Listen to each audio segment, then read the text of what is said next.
आप सबका शिक्षा दृश्य चैनल में स्वागत है।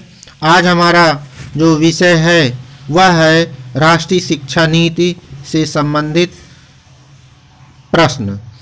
नेशनल एजुकेशन पॉलिसी एनईपी से संबंधित विगत जो भी परीक्षाएं हो रही हैं, चाहे सीटेट की अब तक की परीक्षा जो हो चुकी है, नेट की परीक्षा, हायर एजुकेशन की परीक्षा और आने वाली यूपी टेट की परीक्षा, सभी में 3-4 प्रश्न पूछे जा रहे हैं।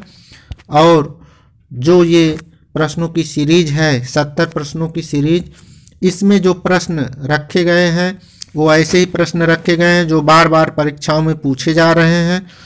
आपको ध्यानपूर्वक इन प्रश्नों को पढ़ना है और तैयारी करना है। हमारा विश्वास है कि इसके बाहर एनईपी से संबंधित कोई प्रश्न नहीं पूछा जाएगा। ध्यानपूर्वक आप समझिए। हम लोग आगे बढ़ते हैं। प्रश्न संख्या 1, जो एनईपी 2020 की मूल अवधारणा है वो क्या है? वो शिक्षण अधिगम से संबंधित है। शिक्षण अधिगम से संबंधित एनईपी 2020 की मूल अवधारणा है। आगे ध्यान देते हैं हम दूसरे प्रश्न की तरफ। सार्वभौमिक पहुंच और नामांकन मूल उद्देश्य किस नीति का था? तो ये एनईपी 1986 का था, राष्ट्रीय शिक्षा नीति 1986, या हम इसको नई शिक्षा नीति 1986 के नाम से भी जानते हैं। 1986 की राष्ट्रीय शिक्षा नीति में काफ़ी कुछ बदलाव हुआ था। सार्वभौमिक पहुंच और नामांकन ये इसका मूल उद्देश्य था। आगे बढ़ते हैं। प्रश्न नंबर 3, सामाजिक अध्ययन पाठ्यक्रम में मुख्य तत्वों की अवधारणा कौन दिया?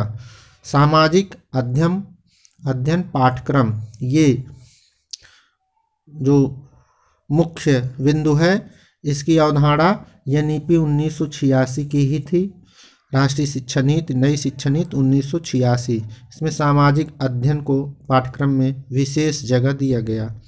आगे एनईपी के अनुसार सभी को समान सुविधा प्रदान की जानी चाहिए कहा गया है। तो एनईपी माने राष्ट्रीय शिक्षा नीति, नेशनल एजुकेशन पॉलिसी, इसके अनुसार सभी को समान सुविधा प्रदान की जानी चाहिए, अर्थात शैक्षिक अवसरों की समानता पर बात हो रही है। तो ये शैक्षिक अवसरों की समानता का विषय है। आगे डाइट की स्थापना की सिफारिश की गई।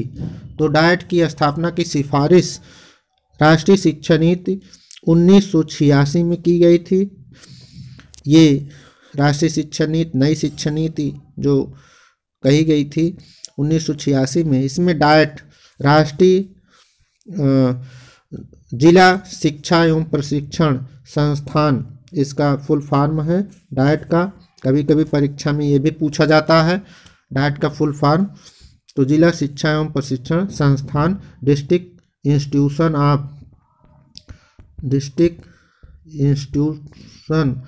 Of education and training. तो ये ध्यान देना है, डाइट का फुल फॉर्म भी परीक्षा में पूछा जाता है। District institution of education and training, जिला शिक्षा एवं प्रशिक्षण संस्थान। आगे बढ़ते हैं। ऑपरेशन ब्लैक बोर्ड परिणाम था। तो ऑपरेशन ब्लैक बोर्ड ये जो परिणाम था ये एनईपी 1986 का था। राष्ट्रीय शिक्षा नीति 1986 में ऑपरेशन ब्लैक बोर्ड चलाने की बात हुई थी। आगे एक साल बाद 87-88 में लागू हो गया था भारत में। तो ये 1986 का विषय था। 1986 एकीकृत पाठ्यक्रमों के विकास का सुझाव दिया। तो जो राष्ट्रीय शिक्षा नीति 1986 है उसमें एकीकृत पाठ्यक्रमों के विकास का सुझाव दिया विकलांग बच्चों के नियमित स्कूलों में पढ़ने के लिए। ऐसा सुझाव आया था एकीकृत पाठ्यक्रमों के विकास के लिए। तो ये विकलांग बच्चों के नियमित स्कूलों में पढ़ने के लिए। एनईपी 2020 के अनुसार इसमें 2020 पूछा जा रहा है। लड़कियों के साथ ट्रांसजेंडर के लिए किस कोष की स्थापना का सुझाव दिया? ये महत्वपूर्ण प्रश्न है। ये नई चीज़ें लागू की गई हैं NEP 2020 में। लिंग समावेश कोष, इसमें ट्रांसजेंडर की भी शिक्षा की बात हुई है और लड़कियों के साथ उनको भी शामिल किया गया है। लिंग समावेश कोष। सामाजिक और नैतिक मूल्यों के संवर्धन हेतु सशक्त उपकरण के रूप में बदलने की वकालत कौन किया? ये सामाजिक नैतिक मूल्यों के संवर्धन हेतु ये जो वकालत किया है ये शिक्षा की राष्ट्रीय नीति ने किया है। राष्ट्रीय शिक्षा नीति जो अभी तक आई है सभी ने सामाजिक और नैतिक मूल्यों के संवर्धन की बात की है। आगे बढ़ते हैं। शिक्षा नीति 2020 के स्तंभ हैं, ये बहुत महत्वपूर्ण है और इसमें जो स्तंभ रखे गए हैं उपलब्धता, सामर्थ्य, जवाबदेही, गुणवत्ता, समानता और पहुंच, ये 6 स्तंभ हैं और ये कभी कभी सीरियल में पूछ लिया जाता है तो आपको ध्यान में रखना है उपलब्धता, सामर्थ्य, जवाबदेही, गुणवत्ता, समानता और पहुंच, ये 6 स्तंभ हैं। इसके बाद आगे बढ़ते हैं। NEP 20 में एक भारत श्रेष्ठ भारत, ये महत्वपूर्ण प्रश्न है। एक भारत श्रेष्ठ भारत का उद्देश्य क्या है? भाषा, संस्कृति, राष्ट्रीय एकीकरण और जागरूकता। तो ये एक भारत श्रेष्ठ भारत का उद्देश्य है। भाषा, संस्कृति, राष्ट्रीय एकीकरण और जागरूकता 2020 में ये पूछा गया है। आगे बढ़ते हैं। राष्ट्रीय शिक्षा नीति 2020 के अनुसार डिजिटल प्लेटफॉर्म जिसमें साक्षरता और संख्यात्मक संसाधन का भंडार है उसका क्या नाम है? दीक्षा। ये डिजिटल प्लेटफॉर्म है जिसमें साक्षरता और संख्यात्मक संसाधन के भंडार के रूप में इसको विकसित किया गया है, दीक्षा पोर्टल। अगले प्रश्न की तरफ बढ़ते हैं। अगला प्रश्न है NEP 2020 के अनुसार हमारी शिक्षा में गणित और गणितीय सोच का क्या आशय है? तो गणित और गणितीय सोच का आशय नवीन तरीकों, विचारों की विविधता पर जोर देना है। गणित और गणितीय सोच, इसका आशय है नवीन तरीके और विचारों में विविधता। आगे बढ़ते हैं। पेशेवर मानक सेटिंग निकाय, ये प्रश्न है। पेशेवर मानक सेटिंग निकाय PSSB शिक्षक हेतु मार्गदर्शक सेट विकसित करने वाली संस्था का नाम NPST, ये उत्तर होगा NPST, पेशेवर मानक सेटिंग निकाय। तो ये NPST ये संस्था है। तो पहले हम इसका फुल फॉर्म जान लेते हैं, परीक्षा में पूछा जाता है।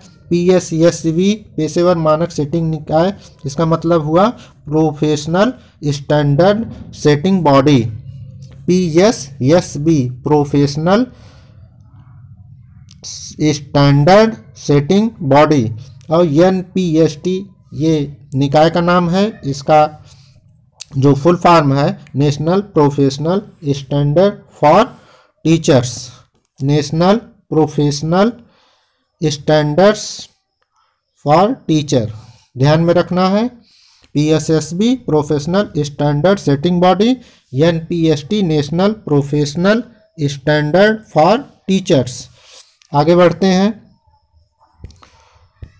महिला और ट्रांसजेंडर छात्रों के लिंग समावेशन कोर्स की स्थापना का सुझाव दिया। तो ये NEP 2020 ये नया विषय है जो इस नई शिक्षा नीति में लागू हुआ है। महिला और ट्रांसजेंडर छात्रों के लिंग समावेशन कोर्स की स्थापना का सुझाव NEP 2020 का विषय है। आगे बढ़ते हैं। 15वां प्रश्न। 16वां प्रश्न, सामाजिक आर्थिक रूप से वंचित समूहों हेतु विशेष शिक्षा क्षेत्र की स्थापना का सुझाव दिया। तो ये NEP 2020 का सुझाव है। सामाजिक आर्थिक रूप से वंचित समूहों हेतु विशेष शिक्षा क्षेत्र की स्थापना का सुझाव दिया गया। आगे बढ़ते हैं। इसमें पूछा है MERU का full form. MERU multi disciplinary education and research university, ये शोध के बढ़ावा के लिए इसकी शोध यूनिवर्सिटी की स्थापना की बात की गई है। NEP 2020 के अनुसार ये प्रश्न है, एक राष्ट्रीय मूल्यांकन केंद्र की स्थापना करने का प्रस्ताव है। राष्ट्रीय मूल्यांकन केंद्र, ये इसका शॉर्ट फॉर्म है NAC, नेशनल असेसमेंट सेंटर। राष्ट्रीय मूल्यांकन केंद्र, ये फुल फॉर्म पूछ लिया है जाता है कभी कभी, तो ये भी आपको ध्यान में रखना है। इसका जो सेंटर है उसका नाम है परख का फुल फॉर्म क्या है? Performance assessment review and analysis knowledge of holistic development. तो ये फुल फॉर्म है, ध्यान में रखना है। परीक्षा में फुल फॉर्म भी पूछता है, इसके क्या उद्देश्य हैं वो भी पूछता है, और NAC का full form national assessment centre, ये भी पूछ लेता है। सब ध्यान में रखना है। एक प्रश्न से आप कई प्रश्न बना सकते हैं, पूछता भी है। देखिए आ गया परख का उद्देश्य। परख का उद्देश्य क्या है? मापदंड, मानक, दिशा निर्देश निर्धारित करना। मापदंड, मानक, दिशा निर्देश, ये 3 इसके उद्देश्य हैं। मापदंड, मानक, दिशा निर्देश। आगे बढ़ते हैं। प्रतिभाशाली छात्रों हेतु कौन सा सरकारी संगठन दिशा निर्देश देता है? तो इसमें NCERT ये भी है और NCTE भी है, ये ध्यान में रखना है। NCERT परीक्षा में फुल फॉर्म भी पूछ लेता है। NCTE national council of teacher education, राष्ट्रीय अध्यापक शिक्षा परिषद। NCERT national council of education research and training, राष्ट्रीय शैक्षिक अनुसंधान एवं प्रशिक्षण परिषद। ध्यान में रखना है, राष्ट्रीय शैक्षिक अनुसंधान एवं प्रशिक्षण परिषद। NCT राष्ट्रीय अध्यापक शिक्षा परिषद। आगे बढ़ते हैं। NCF को प्रस्तावित किया, तो NCF जो प्रस्तावित हुआ था वो राष्ट्रीय शिक्षा नीति 1986 का विषय था। NEP 1986 में ही NCF की बात हुई थी, पाठचर्या की बात हुई थी। तो NCF नेशनल करिकुलम फ्रेमवर्क, ये इसका फुल फॉर्म है। आगे बढ़ते हैं। बुनियादी ढांचे, छात्र शिक्षक अनुपात और स्कूल प्रबंधन समिति, SMC स्कूल मैनेजमेंट कमेटी की भूमिका पर जोर दिया। तो ये RTE act, right to education, RTE right to education 2009 इसका विषय है। आगे बढ़ते हैं। NEP 2020 किस शिक्षा नीति की जगह लागू की गई? तो NEP 2020 ये 1986 की जगह लागू हुई है। इसके पहले जो राष्ट्रीय शिक्षा नीति थी वो 1986 थी। 1986 की जगह ही अब राष्ट्रीय शिक्षा नीति 2020 लागू किया गया। आगे अगला प्रश्न है, NEP 20 के उद्देश्य क्या है? जो इसका मूल उद्देश्य है वो 2030 तक स्कूली शिक्षा में 100% नामांकन, प्री प्राइमरी से माध्यमिक तक शिक्षक सार्वभौमिकरण और स्कूली बच्चों में से 2 करोड़ को मुख्य धारा में वापस ले आना है। 2030 इसका लक्ष्य है 100% नामांकन हो जाए, प्री प्राइमरी से माध्यमिक तक शिक्षक सार्वभौमिकरण और निःशुल्क शिक्षा भी देने का विचार है। 25वां प्रश्न, भारत में पहली राष्ट्रीय शिक्षा नीति कब आई? ये प्रश्न कई बार पूछा गया है। पहली राष्ट्रीय शिक्षा नीति 1968, दूसरी राष्ट्रीय शिक्षा नीति 1986 और तीसरी राष्ट्रीय शिक्षा नीति 2020। तो पहली को इसमें 1968। अगला प्रश्न है, किस प्रधानमंत्री के द्वारा 1968 राष्ट्रीय शिक्षा नीति लाई गई? तो उस समय जो प्रधानमंत्री थी वो थी इंदिरा गांधी द्वारा। इंदिरा गांधी भारत की प्रधानमंत्री थी 1968 में, उनके द्वारा पहली बार राष्ट्रीय शिक्षा नीति लाई गई। दूसरी राष्ट्रीय शिक्षा नीति कब आई? तो ये 1986 में आई, अभी हमने बताया भी था। भारत की तीसरी राष्ट्रीय शिक्षा नीति कौन सी है? तो NEP 2020 है। राष्ट्रीय शिक्षा नीति में संशोधन कब किया गया? तो 1992 में संशोधन किया गया। तो आपको हम बता दें कि दूसरी जो राष्ट्रीय शिक्षा नीति थी वो 1986 में आई थी, और इस राष्ट्रीय शिक्षा नीति में संशोधन 1992 में किया गया। तो संशोधन 1992 में, इसको कार्य योजना 1992 कहा जाता है। 1992 में संशोधन किया गया था। कितने वर्षों के बाद राष्ट्रीय शिक्षा नीति 2020 आई? तो 2020 जो राष्ट्रीय शिक्षा नीति है 1986 में से जब हम 2020 में से 1986 घटाएंगे तो 34 वर्ष आएगा। 34 वर्ष के पश्चात तीसरी राष्ट्रीय शिक्षा नीति आई है। भारत में अब तक कुल कितनी राष्ट्रीय शिक्षा नीति बनाई गई? तो कुल अब तक 3 राष्ट्रीय शिक्षा नीति बनी है। ध्यान देना है, भारत में अब तक कुल राष्ट्रीय शिक्षा नीति 3 ही बनाई गई है। इसके अलावा जो है वो सब अधिनियम, शासनादेश, वो सब अलग अलग है। राष्ट्रीय शिक्षा नीति 3 ही है। 32 नंबर पे NEP 2020 कब लागू हुई? बहुत ही महत्वपूर्ण प्रश्न है, ये पूछा जा चुका है। 21-22 में 2021-22 में लगभग पूरे भारत में ये लागू हो चुकी है। NEP 2020 ड्राफ्टिंग कमेटी के अध्यक्ष, ये प्रश्न आ चुका है, अभी हायर एजुकेशन में भी आया था। तो डॉक्टर कृष्णस्वामी कस्तूरी रंजन या डॉक्टर के कस्तूरी रंजन, ये इसके ड्राफ्टिंग कमेटी के अध्यक्ष थे। NEP 20 को किस बिल के तहत लाया गया है? ये भी पूछा जा चुका है। National higher education bill, NHEB, national higher education bill, NHEB के तहत लाया गया है। NEP 2020 को कैबिनेट की मंजूरी कब हुई? तो ये 29 जुलाई 2020 को कैबिनेट की मंजूरी मिली। NEP 2020 कितने आयु वर्ग के बच्चों के लिए है? तो ये 3 से 18 वर्ष के लिए है। ध्यान में रखना है, 3 से 18 वर्ष के बच्चों के लिए विशेषकर लागू की गई है। NEP 20 में कौन सी भाषा को कक्षा 5 तक समाप्त किया गया? ये भी प्रश्न बार बार पूछा जा रहा है। अंग्रेजी भाषा को कक्षा 5 तक हटाने की बात हुई है। 5वीं तक की शिक्षा किस भाषा में होगी? ये मातृभाषा, स्थानीय भाषा, क्षेत्रीय भाषा, स्थानीय मातृ क्षेत्रीय भाषा में देने की बात है। अंग्रेजी को हटा देना है कक्षा 5 तक। किस वर्ष 3 से 18 वर्ष के छात्रों को समावेशी शिक्षा देना है? 2030 तक का लक्ष्य इसमें बनाया गया है। 2030 तक 3 से 18 वर्ष के छात्रों को समावेशी शिक्षा देना है। किस वर्ष तक उच्च माध्यमिक शिक्षा में 50% को शिक्षा देने का लक्ष्य रखा गया है? तो ये 2035 तक रखा गया है। 2035 तक उच्च माध्यमिक शिक्षा को 50% तक रखने का लक्ष्य रखा गया है, जो अभी तक 2018 तक यह लक्ष्य जो था वह 26.3 था। 26.3% था।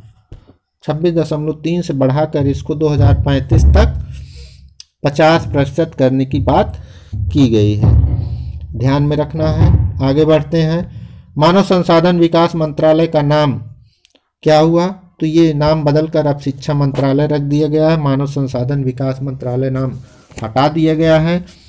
अब इसी में एक प्रश्न और बनता है कि मानव संसाधन विकास मंत्रालय के प्रथम जो शिक्षा मंत्री हैं वो कौन थे? तो शिक्षा मंत्री अगर पूछता है तो उसमें देखिए ये प्रश्न भी है। शिक्षा मंत्रालय के प्रथम शिक्षा मंत्री का नाम रमेश पोखरियाल निशंक। अगर यही प्रश्न इस समय पूछ लेता है कि इस समय शिक्षा मंत्रालय के शिक्षा मंत्री कौन है, तो इसमें आपको बताना है धर्मेंद्र प्रधान। धर्मेंद्र प्रधान इस समय इसके शिक्षा मंत्री हैं, प्रथम शिक्षा मंत्री रमेश पोखरियाल निशंक। आगे बढ़ते हैं। एनईपी 2020 के अनुसार सकल घरेलू उत्पाद जीडीपी का कितना प्रतिशत खर्च होगा? इसमें 6% खर्च करने की बात की गई है। सकल घरेलू उत्पाद जीडीपी का 6%। अब ये एक प्रश्न और इसमें बनता है कि अब तक कितने खर्च करने की बात हुई थी जो रखा गया था, तो इसमें जो लक्ष्य रखा गया था वो 4.43% था। अभी तक 4.43% था, उसको जीडीपी का 6% खर्च करने की बात की गई है, बढ़ा दिया गया है। लॉ और मेडिकल को छोड़कर उच्च शिक्षा हेतु एक निकाय के रूप में आयोग होगा। तो जो एक निकाय के रूप में आयोग रखा गया वो HECI higher education commission of India full form है। पूछता है फुल फॉर्म क्या है HECI का, तो higher education commission of India. ये लॉ और मेडिकल इसमें शामिल नहीं है। इसके अलावा जो निकाय है आयोग का नाम वह HECI higher education commission of India. 10(2) के स्थान पर शिक्षा संरचना होगी। तो जो 10(2) अभी तक जो चल रहा था नई शिक्षा नीति 1986 के अनुसार 10(2)(3) था, ये संरचना थी। अब इसके स्थान पर 5(3)(4) जो 3 से 18 वर्ष के लिए रखा गया है, 5(3)(4। तो ये 5(3)(4) क्या है उसको भी आपको समझना चाहिए। जो 1986 में रखा गया था 10(2)(3 अर्थात कक्षा 10, उसके बाद (2) कक्षा 12 और (3) ग्रेजुएशन 3 वर्ष का। तो ये अब तक संरचना थी। अब इसके स्थान पर जो नया है वो 5(3)(4, इसमें 5 जो रखा गया है वो प्री प्राइमरी, 5 को भी 2 भाग में आप मान सकते हैं, 3+2। तो 3 ये प्री प्राइमरी है जिसमें आंगनवाड़ी सहायिका और कार्यकर्त्री के द्वारा इसमें pre primary, LKG, UKG, play group ये पढ़ाने की बात है। उसके बाद 3 वर्ष के पढ़ाने के बाद प्लस आगे तब हम आगे बढ़ते हैं कक्षा 1 कक्षा 2, 1 और 2, 3 प्री प्राइमरी, फिर कक्षा 1 कक्षा 2, इसके बाद फिर 3 है प्लस 3 का मतलब 3, 4 और 5, फिर 3 वर्ष का जो जूनियर चलता है वो है 6, 7, 8 और उसके बाद जो माध्यमिक स्तर है वो 4 है, 9, 10, 11, 12। तो कहने का मतलब 5 जो है वो फाउंडेशन कोर्स है जिसमें प्री प्राइमरी 3 साल, उसके बाद कक्षा 1 कक्षा 2, फिर 3 जूनियर और 4 माध्यमिक। यही नया पैटर्न है, इसको ध्यान में रखना, कई बार परीक्षा में पूछा जा चुका है। आगे बढ़ते हैं। एनईपी 2020 में संख्या 5 किस स्तर को बताता है? तो ये फाउंडेशन स्टेज है। हमने अभी आपको बताया फाउंडेशन स्टेज 5 दर्शाता है जिसमें 3 वर्ष प्री प्राइमरी और उसके बाद 2 वर्ष कक्षा 1 कक्षा 2। तो ये 3+2 बराबर 5 फाउंडेशन स्टेज हो जाता है। आगे एनईपी 2020 में व्यवसायिक कोर्स शुरू होगा। व्यवसायिक कोर्स शुरू करने की बात कक्षा 6 से की गई। कक्षा 6 से ही व्यवसायिक कोर्स का प्रारंभ हो जाएगा। 2020 के अनुसार पीएचडी के लिए आवश्यक है 4 वर्ष का डिग्री कोर्स। 4 वर्ष का बैचलर डिग्री कोर्स है तो आप पीएचडी कर सकते हैं। शोध बढ़ावा हेतु किस संगठन की स्थापना होगी? इसके लिए national research foundation NRF full form पूछ लेता है। NRF नेशनल रिसर्च फाउंडेशन, ये शोध के बढ़ावा के लिए संगठन की स्थापना करने की बात की गई है। NEP 2020 में पोस्ट ग्रेजुएट कोर्स किया गया 1 या 2 वर्ष। अगर आप इंटर के बाद 4 वर्ष की ग्रेजुएशन करते हैं तो उसमें ग्रेजुएशन और पोस्ट ग्रेजुएशन दोनों शामिल हो जाएगा। नहीं करते हैं तो फिर 2 वर्ष का पीजी कोर्स होगा। आगे बढ़ेंगे। NCTE राष्ट्रीय अध्यापक शिक्षा परिषद national council of teacher education की स्थापना 1995 में हुई थी, जो मुख्यालय नई दिल्ली है। नई दिल्ली इसका मुख्यालय है। 1995 में इसकी स्थापना हो गई थी। NCTE राष्ट्रीय अध्यापक शिक्षा परिषद national council of teacher education याद रखना है। अखिल भारतीय तकनीकी शिक्षा परिषद AICT की स्थापना हुई। AICT अखिल भारतीय तकनीकी शिक्षा परिषद, इसकी स्थापना 1945 में हुई थी, जिसका मुख्यालय नई दिल्ली। मुख्यालय भी याद रखना, मुख्यालय पूछ लेता है। 1945 में तकनीकी शिक्षा परिषद। IGNOU जो राष्ट्रीय इंदिरा गांधी राष्ट्रीय मुक्त विश्वविद्यालय फुल फॉर्म है, इसकी स्थापना 1985 में नई दिल्ली इसका मुख्यालय है। नई दिल्ली में इसकी स्थापना हुई थी 1985 में। IGNOU Indira Gandhi national open university, जो भारत की राष्ट्रीय स्तर की ओपन यूनिवर्सिटी है। कई बार पूछा गया प्रश्न। NEP 2020 के अनुसार स्नातक का पाठ्यक्रम होगा तो 3 या 4 वर्ष। इंटर के बाद 4 वर्ष, इसमें पीजी भी शामिल है, और नहीं तो 3 वर्ष तो चल ही रहा है। 3 या 4 वर्ष। राष्ट्रीय शैक्षिक टेक्नोलॉजी फोरम, ये महत्वपूर्ण प्रश्न है। NETF राष्ट्रीय शैक्षिक technology forum national educational technology forum हेतु वर्चुअल लैब स्थापित करने का उद्देश्य ई पाठ्यक्रम को बढ़ावा देने के लिए वर्चुअल लैब स्थापित करेगा राष्ट्रीय शैक्षिक टेक्नोलॉजी फोरम।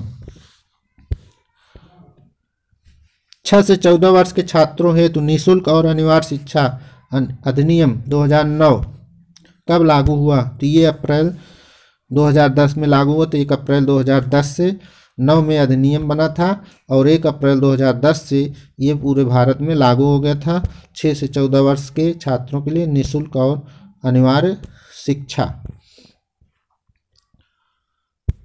राष्ट्रीय टेस्टिंग एजेंसी NTA की स्थापना कब हुई?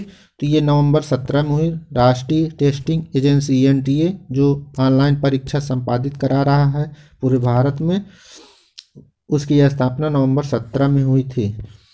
NEP 2020 में किस वर्ष तक नेशनल मिशन के माध्यम से foundation learning and numeric school को बनाए रखने का लक्ष्य रखा गया है? तो ये प्रश्न 2025 तक का है, ध्यान में देना है। 2025 तक का लक्ष्य रखा गया है नेशनल मिशन के माध्यम से foundation learning and numeric skill बनाए रखने के लिए 2025 तक।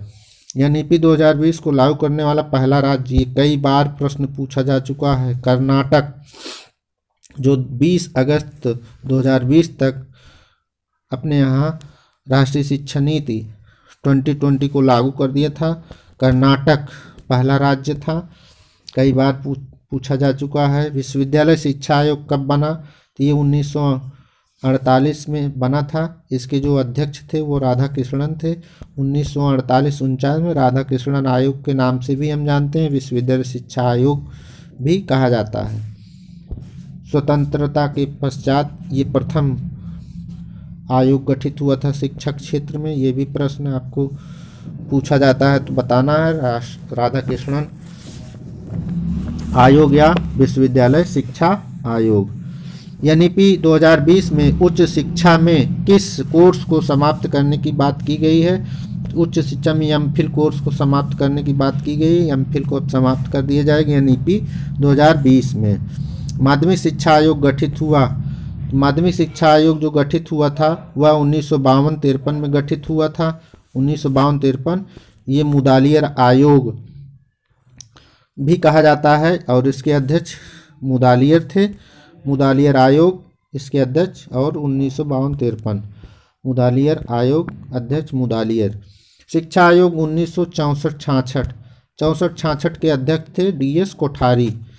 ये शिक्षा आयोग 1964-66 में स्थापित हुआ और ये डीएस कोठारी इसके अध्यक्ष थे। यूजीसी की स्थापना की गई 1956 में। यूजीसी की स्थापना की गई, इसका मुख्यालय नई दिल्ली में है। कई बार प्रश्न पूछा जा चुका है, ध्यान में रखना। 1956 नई दिल्ली। राष्ट्रीय साक्षरता मिशन की स्थापना हुई। राष्ट्रीय साक्षरता मिशन की स्थापना 1988 में हुई थी। जो द्वितीय राष्ट्रीय शिक्षा नीति 1986 थी, उसके पश्चात राष्ट्रीय साक्षरता मिशन की स्थापना हुई 1988 में। 42वें संविधान संशोधन 1976 में शिक्षा रखी गई, तो ये समवर्ती सूची में कर दी गई थी। इसके पहले यह राज्य और केंद्र राज्य का विषय था, तो समवर्ती सूची में जब रख दी गई 42वें संविधान संशोधन में 1976 में संशोधन हुआ था, तो ये राज्य और केंद्र दोनों का विषय हो गया। पीओए प्रोग्राम ऑफ एक्शन कार्य योजना पीओए ये कब गठित हुआ? तो 1992 में गठित हुआ। राष्ट्रीय शिक्षा नीति 1986 में कुछ संशोधन सुधार के पश्चात 1992 में कार्य योजना 1992 गठित हुआ, जिसमें कुछ संशोधन किया गया और उसमें सुधार करके उसको लागू किया गया। तो 1986 में सुधार के लिए ये हुआ था। ऑपरेशन ब्लैक बोर्ड की स्थापना कब हुई? तो 1986 की राष्ट्रीय शिक्षा नीति के एक साल बाद ही 1987-88 में ऑपरेशन ब्लैक बोर्ड की स्थापना की गई। एक प्रश्न और इस पे बनता है, ऑपरेशन ब्लैक बोर्ड किसके लिए? तो ऑपरेशन ब्लैक बोर्ड ये प्राथमिक शिक्षा के लिए है, ध्यान देना है, प्राथमिक शिक्षा के लिए है ऑपरेशन ब्लैक बोर्ड, ये भूलना नहीं। 87-88 में ये लागू हो गई थी ऑपरेशन ब्लैक बोर्ड, एक साल बाद 1986 के एक साल बाद। सुब्रमण्यम कमेटी रिपोर्ट आई। सुब्रमण्यम कमेटी की रिपोर्ट 27 मई 2016 को आई थी। आपको हम बता दें कि ये राष्ट्रीय शिक्षा नीति 2020 से संबंधित सुब्रमण्यम कमेटी की रिपोर्ट आई, उसके पश्चात ही राष्ट्रीय शिक्षा नीति 2020 गठित करने की बात आई। तो ये 27 मई 2016 को रिपोर्ट आई थी। राष्ट्रीय शिक्षा नीति 1986 का मुख्य उद्देश्य क्या था? मुख्य उद्देश्य सार्वभौमिक पहुंच और नामांकन था। राष्ट्रीय शिक्षा नीति 1986 का कभी प्रश्न पूछता है सार्वभौमिक पहुंच और नामांकन ये किस राष्ट्रीय शिक्षा नीति का उद्देश्य था? तो वो राष्ट्रीय शिक्षा नीति 1986 का था। तो ये भूलना नहीं है, प्रश्न घुमाकर भी पूछ लेता है। तो इस प्रकार से ये 70 प्रश्नों की श्रृंखला थी। 70 प्रश्न ऐसे जो परीक्षाओं में बार बार पूछे जाते हैं और हम ऐसे ही प्रश्नों को सेलेक्ट करके आपके सामने प्रस्तुत किए। इसके बाहर हमारा विश्वास है कि राष्ट्रीय शिक्षा नीति से और प्रश्न नहीं बन सकता है। वीडियो देखने के लिए, आगे बढ़ाने के लिए आप सबका बहुत बहुत धन्यवाद।